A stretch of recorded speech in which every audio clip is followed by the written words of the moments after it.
My name is Gavin Evans, and this is my review of Sinners. And this movie is getting phenomenal reviews. Like on Rotten Tomatoes, it has a 98% with an 8.6 out of 10 as the average rating. Like, holy shit, that is so impressive. People really love this movie. But I actually was not excited for it. I thought the trailers looked underwhelming. But I gotta admit, the hype started to get to me. I started to get excited for this movie. So I saw it in IMAX earlier today. And I'm here to report that this movie is overrated. I thought it was mid leaving the theater, but the more I sit with it, the less I like it. So let's begin by talking about the cast. And Michael B. Jordan is a great actor, but I found his performances here to be underwhelming. He plays two different characters, and I thought this was a distracting choice. It just felt so unnecessary, and it didn't really add anything to the movie, and they didn't feel distinct enough. But we do have Haley Steinfeld, and if you know me, you know I love her. She's one of my favorite actresses. I love Arcane. I love the Spider-Verse movies. But I was disappointed with her performance. She can be sexy in this movie when she needs to be, but I thought the performance just... She had nothing to do. Like, there's even a point in the movie where I'm like, oh, okay, now we're cooking. Now we're going to get more Haley Steinfeld. And then she just disappears into the background for the rest of the movie. And they kind of treat her like a main character, but she never feels like one.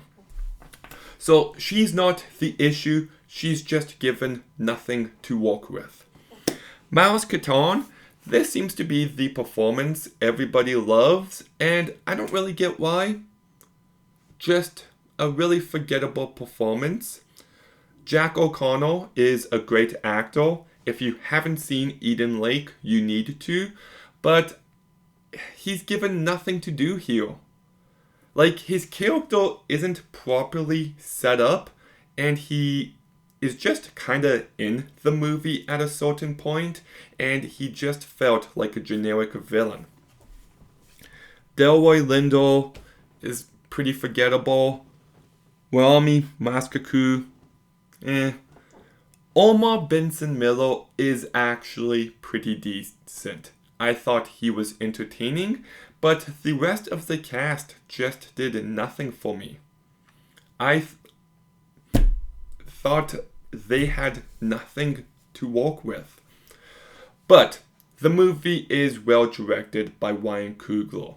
The movie is beautifully shot, and the way the movie changes aspect ratio throughout is so good. Like, it makes the movie feel more cinematic. It makes the movie feel immersive, and it just brings so much here. The movie also does sound great. The movie has a great score by Ludwig Göransson. But speaking of the music, there is one scene where the movie relies entirely on the music. And that's the scene where I thought the music was actually pretty disappointing. So as a result, I didn't really like that scene. It didn't really have an effect on me. And if you've seen the movie, I think you know which moment I'm talking about. But the biggest issue with this movie is the script. It's a disaster. It's an utter mess. The characters are not compelling. I never cared about anyone, and I never felt emotion once. There's a scene at the climax, and you can tell they want to hit you in the feels. And look, I'm a guy who cries all the time during movies, and I didn't feel anything. Just nothing. And it doesn't really feel like the movie knows what it wants to be about. Like, it's about music and culture and how time changes and racism. But most of those ideas feel so tacked on, and it doesn't feel like it's actually about anything at its core. It feels thematically empty, and the movie is way too long. It's 2 hours and 20 minutes, and when you're that long, there's no excuse for this movie to be as empty as it is. The movie is painfully overlong. Like, at the end, I'm just like, please end. And it kept going and going and going. And then I'm like, okay, apparently there's a mid-credit scene. And that scene went on and on and on. Like, honestly, this movie should have been like 80 minutes max. It's an hour too long. And it just makes for, like, it feels so dragged out. And once again, when there's not much substance, you just shouldn't be this long. And also, the movie takes forever to get going. Like, we all know it's a vampire movie, and it takes a long time to get to that point. But when it turns into a vampire movie, it's like baby's first vampire movie. Like, maybe you'd be impressed if you've never seen a vampire movie before in your life, but there is nothing here that stands out. It just turns into the most bland, generic, tensionless vampire movie, and it just made me think to myself, like, that's it? Like, I heard people say that this movie gets crazy. No, it does not. It really doesn't.